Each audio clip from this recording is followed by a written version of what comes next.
الحمد للہ وکفا وسلام علی عبادہ الذین اصطفیٰ اما بعد فاعوذ باللہ من الشیطان الرجیم بسم اللہ الرحمن الرحیم والذین آمنوا اشد حبا للہ سبحان ربک رب العزۃ عما یصفون وسلام علی المرسلین والحمد للہ رب العالمین اللہم صلی علی سیدنا محمد وعلی آل سیدنا محمد وبارک وسلم۔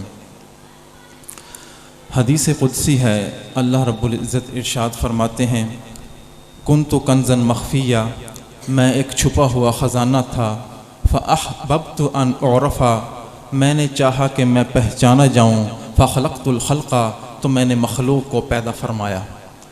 اللہ تعالیٰ نے ہمیں اپنی پہچان کروانی تھی تو اللہ تعالیٰ نے مخلوق کو پیدا فرمایا، اور اللہ تعالیٰ نے یہ مخلوق کو جو پیدا فرمایا یہ اپنی محبت کا اظہار فرمایا۔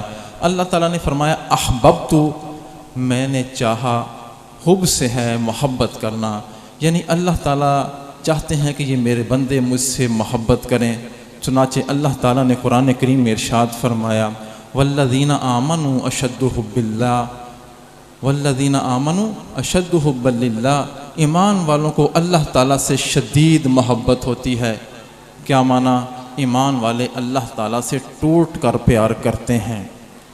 اللہ تعالیٰ چاہتے ہیں کہ میرے بندوں کے دلوں کے اندر میری محبت سمائی ہوئی ہو، بلکہ میری محبت ان کے دلوں کے اندر چھائی ہوئی ہو۔ اللہ تعالیٰ نے ہمیں مختلف اعضاء سے نوازا۔ آنکھ کا کام دیکھنا ہے، کان کا کام سننا ہے، زبان کا کام بولنا ہے، اور دل کا کام محبت کرنا ہے۔ دل بحر محبت ہے، محبت یہ کرے گا، دل بحر محبت ہے، محبت یہ کرے گا، تو لاکھ اسے بچا یہ کسی پہ تو مرے گا۔ پتھر سے ہو، خدا سے ہو، یا پھر کسی سے ہو، پتھر سے ہو، خدا سے ہو، یا پھر کسی سے ہو، آتا نہیں ہے چین محبت کیے بغیر۔ جو بندہ دل رکھتا ہے وہ یہ دعویٰ کرے کہ مجھے کسی سے محبت نہیں، یہ ایسا ہو نہیں سکتا۔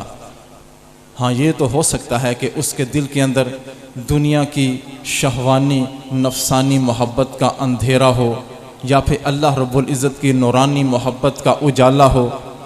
جب بندے کے دل کے اندر اللہ کی محبت آتی ہے تو نیکیوں کا شوق بڑھ جاتا ہے، اور جب دنیا کی محبت آتی ہے تو حضور اکرم صلی اللہ علیہ وسلم نے فرمایا حب الدنیا رأس کل خطیئۃ، دنیا کی محبت ہر برائی کی جڑ ہے۔ اور اس کی تفسیر میں مشائخ کرام فرماتے ہیں وَتَرْكُهَا مفتاح کل فضیلۃ، اور دنیا کی محبت کو ترک کر دینا، چھوڑ دینا، ہر بھلائی کی، ہر فضیلت کی کنجی ہے۔ تو ایک مومن بندے کی یہ شان ہونی چاہیے کہ اس کے دل کے اندر اللہ رب العزت کی محبت ہو۔ اللہ تعالیٰ نے اپنے محبوب بندوں کا قرآن کریم کے اندر تذکرہ فرمایا ہے، اور یہ فرمایا ہے کہ میں ان سے محبت کرتا ہوں۔ چنانچہ اللہ تعالیٰ ارشاد فرماتے ہیں وَأَحْسِنُوا إِنَّ اللَّهَ يُحِبُّ الْمُحْسِنِينَ، نیکی کرو، اللہ تعالیٰ نیکی کرنے والوں سے محبت فرماتے ہیں۔ جو بندہ چاہتا ہے کہ میں اللہ تعالیٰ کا محبوب بن جاؤں تو وہ نیکی کا راستہ اپنائے، ادھر بندہ نیکی کرتا جائے، ادھر اللہ تعالیٰ کا محبوب بنتا جائے۔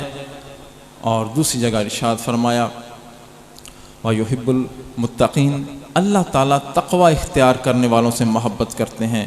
جو بندہ تقوی اختیار کرتا ہے، گناہوں سے بچ کر زندگی گزارتا ہے، وہ اللہ تعالیٰ کا محبوب بن جاتا ہے، محبوب بن جاتا ہے۔ قیامت کا دن ہوگا، سورج سوانیزے پر ہوگا، شدت کی گرمی ہوگی، ہر بندہ اپنے پسینے کے اندر شرابور ہوگا، کوئی سایہ نہیں ہوگا اللہ کے عرش کے سائے کے سوا۔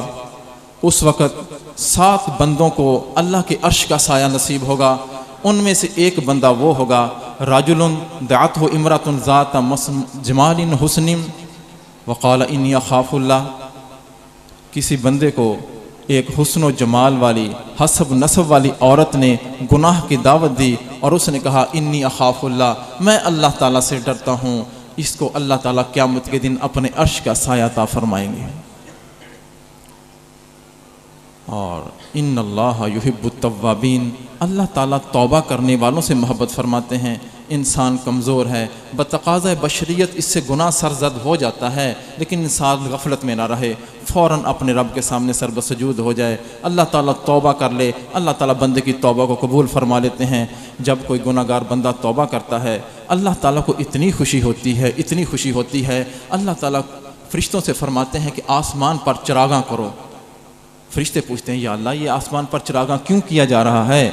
اللہ تعالیٰ فرماتے ہیں آج میرے گناہ گار بندے نے مجھ سے سلو کر لی ہے، سلو کر لی ہے۔ حضور اکرم صلی اللہ علیہ وسلم نے حکایت بیان فرمائی ہے، مشکاۃ شریف کی حدیث ہے، فرماتے ہیں کہ ایک شخص صحرا کے اندر جا رہا ہے، اس کا اونٹ اس کے ساتھ ہے، اونٹ کے اوپر اس کا سامان لدا ہوا ہے، کھانا ہے، پینا ہے، زاد راہ ہے، اونٹ کی رسی اس نے پکڑی ہوئی ہے اور چلتا ہوا جا رہا ہے۔ ایسے میں کیا ہوتا ہے، اونٹ بدک جاتا ہے، اس کے ہاتھ سے رسی چھڑاتا ہے اور بھاگ جاتا ہے۔ یہ بندہ اس اونٹ کے پیچھے بھاگتا ہے، وہ اونٹ آگے آگے، یہ بندہ پیچھے پیچھے۔ صحرا کے اندر اونٹ کو کون پکڑ سکتا ہے؟ اونٹ اس بندے کی آنکھوں سے اوجھل ہو جاتا ہے۔ اب اس بندے کے بھاگ بھاگ کر ہلکان ہو چکا ہے، شدت کی اس کو پیاس لگی ہوئی ہے، اوپر سے دھوپ چمک رہی ہے۔ اب اس کو بندے کو اپنی موت سامنے نظر آنا شروع ہو جاتی ہے، اور یہ بندہ موت کے انتظار کے اندر ایک درخت کے نیچے لیٹ جاتا ہے، اور اس کو غشی کا دورہ پڑتا ہے۔ جب غشی کا دورہ پڑتا ہے تو یہ بے ہوش ہو جاتا ہے، اور تھوڑی دیر کے بعد اس کو افاقہ ہوتا ہے اور اس کی آنکھ کھلتی ہے تو کیا دیکھتا ہے کہ اس کا اونٹ اسی طرح سامان سے لدا ہوا اس کے سامنے کھڑا ہوا ہے۔ اتنا خوش ہوتا ہے، اتنا خوش ہوتا ہے، اور خوشی میں عالم میں کہتا ہے اللہم انت عبدی وانا ربک، اے اللہ تو میرا بندہ میں تیرا رب۔ اس کو اتنی خوشی ہوئی، الفاظ ہی غلط کر بیٹھا، کہنا تو یہ تھا کہ یا اللہ تو میرا رب میں تیرا بندہ۔ حضور صلی اللہ علیہ وسلم نے فرمایا جیسے اس بندے کو اپنا اونٹ واپس آنے کی خوشی ہوئی ہے، اس سے زیادہ خوشی اللہ تعالیٰ کو اس وقت ہوتی ہے جب گناہ گار بندہ توبہ کر کے اللہ کی طرف لوٹ آتا ہے۔ انسان سے گناہ ہو جائے، انسان فوراً توبہ کرے۔ اور اگلی صفت وَيُحِبُّ الْمُتَطَهِّرِينَ، اللہ تعالیٰ پاک صاف رہنے والوں سے محبت فرماتے ہیں۔ جو بندہ پاک صاف رہتا ہے، انسان وضو کرتا ہے، 5 وقت نماز پڑھتا ہے، ویسے ہی پاک صاف رہتا ہے۔ یہ 4 صفات جو بندہ اپنائے گا وہ اللہ تعالیٰ کا محبوب بن جائے گا۔ اور یہ صفات ہمارے پیارے محبوب حضور اکرم صلی اللہ علیہ وسلم کے اندر اتم درجہ میں موجود تھیں، اور یہی شان صحابہ کرام کی تھی۔ اب کوئی انسان محنت کرے تو یہ صفات اپنے اندر پیدا کر سکتا ہے، چاہے وہ کالے رنگ کا ہو، چاہے وہ عربی و نسل نہ ہو، چاہے اجمی ہو، کسی ذات پات کے ساتھ اس کا تعلق ہو۔ آپ اندازہ کریں، نام بلال ہے، حبشہ کا رہنے والا ہے، بال گھنگریالے ہیں، رنگ سیاہ ہے، ہونٹ موٹے موٹے ہیں، شکل انوکھی ہے، لیکن دل اللہ تعالیٰ کی محبت سے لبریز ہو چکا ہے، چلتے زمین پر ہیں، قدموں کی چاپ جنت میں سنائی دیتی ہے۔ جب اللہ کی محبت آ جاتی ہے تو پھر اللہ تعالیٰ بندے کو مقام عطا فرما دیتے ہیں۔ میرے بھائیو، انسان کے اندر فطری طور پر تخلیقی کچھ نقائص ہیں، کمیاں ہیں، کوتاہیاں ہیں، لیکن اللہ تعالیٰ نے اس انسان کے اندر ایک ایسا جذبہ رکھا ہے، وہ جب اجاگر ہو جاتا ہے تو بندے کی کمی کوتاہی خوبی کے اندر بدل جاتی ہے۔ بندے کا جہل علم کی شکل اختیار کر لیتا ہے، بندے کی کمزوری طاقت میں تبدیل ہو جاتی ہے، اور وہ ایسا جذبہ ہے جس کی وجہ سے انسان جنت کا حقدار بن جاتا ہے، اور وہ جذبہ محبت الہی کا جذبہ ہے۔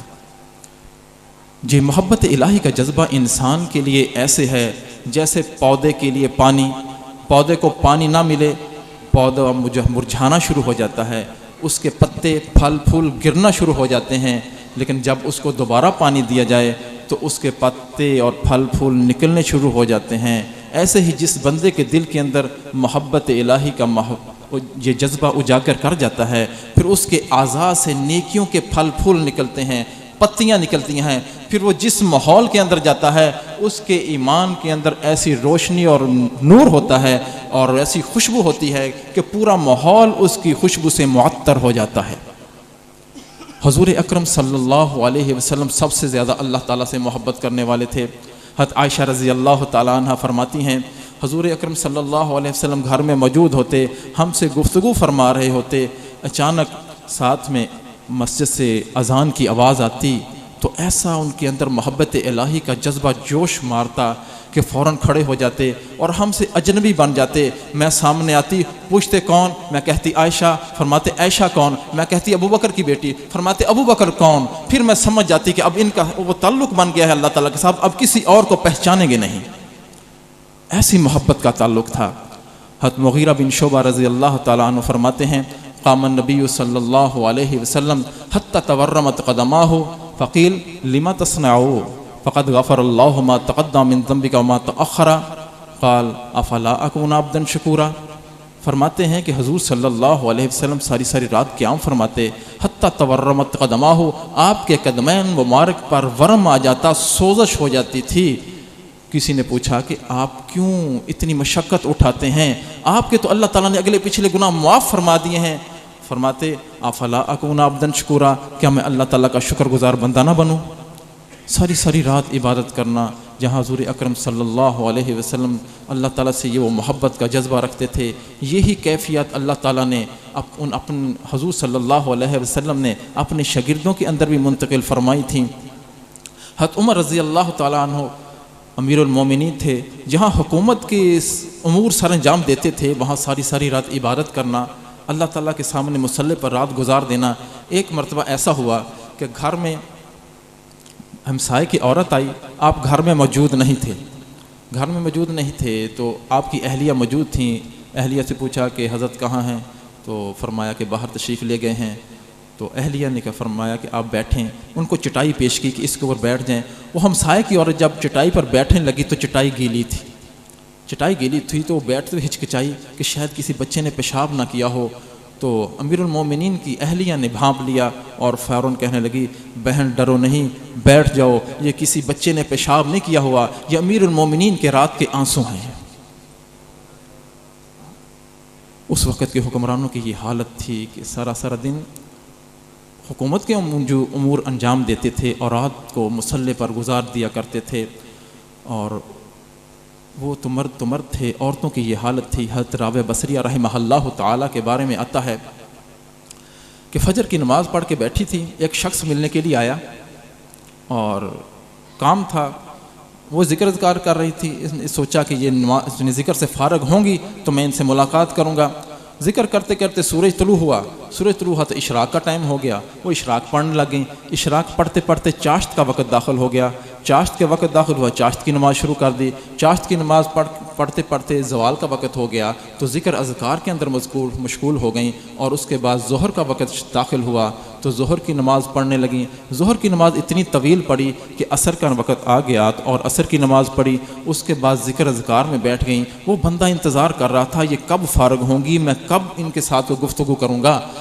عصر کی نماز کے بعد سورج غروب ہو گیا اور جب پھر مغرب کی نماز پڑھی. مغرب کی نماز کے بعد اوابین کے نوافل پڑھنے شروع کر دیے. اوابین کے نوافل اتنے طویل پڑھے کہ عشاء کی نماز کا وقت داخل ہو گیا. عشاء کی نماز پڑھنی شروع کر دی. عشاء کی نماز سے فارغ ہو کر نوافل کی نیت باندھ لی اور ساری رات نوافل میں گزار دی، حتیٰ کہ فجر کی اذانیں شروع ہو گئیں. اور فجر کی اذان کے بعد فجر کی نماز پڑھی اور مصلی پر بیٹھی تھیں اور تھوڑی دیر کے لیے اونگ آ گئی اور پھر ہڑبڑا کر اٹھ بیٹھی اور اللہ تعالیٰ سے عرض کرتی ہیں اللہم انی اعوذ بک عن عین لا تشبع من النوم. اے اللہ میں ایسی آنکھ سے پناہ مانگتی ہوں جو سونے سے سیر نہیں ہوتی، جو سونے سے تھکتی نہیں ہے. بندہ حیران ہو جاتا ہے کیسی ان کے دلوں کے اندر اللہ تعالیٰ کی محبت سمائی ہوئی تھی، کیسی عشق کی آتش لگی ہوئی تھی کہ ان کو مصلی پر بیٹھے میں کیا سرور ملتا تھا. یہ اللہ تعالیٰ کی محبت کی آگ جب بندے کے سینے کے اندر لگ جاتی ہے نا، پھر بندے کو 5 نمازوں سے سکون نہیں ملتا. پھر بندہ بہانے سے مسجد میں جاتا ہے، کبھی اشراق پڑھتا ہے، کبھی چاشت پڑھتا ہے، کبھی اوابین کی نماز پڑھتا ہے، کبھی رات کو اٹھ کر اپنے رب کے ساتھ راز و نیاز کرتا ہے. پھر بندے کو چین نہیں آتا. یہ عشق الہی کی آتش جب بندے کے دل کے اندر بھڑک اٹھتی ہے. العشق نار یحرق ما سوى اللہ، یہ عشق ایسی آگ ہے جو اللہ کے سوا ہر چیز کو جلا کر راہ کر دیتی ہے. عشق کی آتش کا جب شعلہ اٹھا، عشق کی آتش کا جب شعلہ اٹھا، ما سوا معشوق سب کچھ جل گیا. تیغلا سے قتل غیر حق ہوا، تیغلا سے قتل غیر حق ہوا. دیکھیے پھر بعد اس کے کیا بچا، پھر بچا اللہ باقی سب فنا، مرحبا اے عشق تجھ کو مرحبا، مرحبا اے عشق تجھ کو مرحبا۔ جب یہ محبت الہی کی آگ بندے کے دل کے اندر لگ جاتی ہے، پھر بندے کو مسجد کے اندر سکون ملنا شروع ہو جاتا ہے، پھر سلام پھیرتے فوراً باہر بھاگتا نہیں ہے، پھر اذان ہوتی ہے تو فوراً بندہ مسجد کی طرف دوڑتا ہے کہ میرے محبوب نے بلایا ہے، میں فوراً بھاگ جاؤں۔ حضرت شیخ زکریا رحمۃ اللہ علیہ کے والد گرامی حضرت یحییٰ رحمۃ اللہ علیہ بڑا لمبا سجدہ کیا کرتے تھے، طویل سجدہ کیا کرتے تھے۔ کسی نے پوچھا حضرت آپ اتنا لمبا سجدہ کیوں کرتے ہیں؟ فرماتے کہ جب میں سجدہ کرتا ہوں نا تو مجھے ایسے لگتا ہے کہ میں نے اپنے محبوب کے قدموں میں سر رکھ دیا ہے، اٹھانے کو دل نہیں چاہتا۔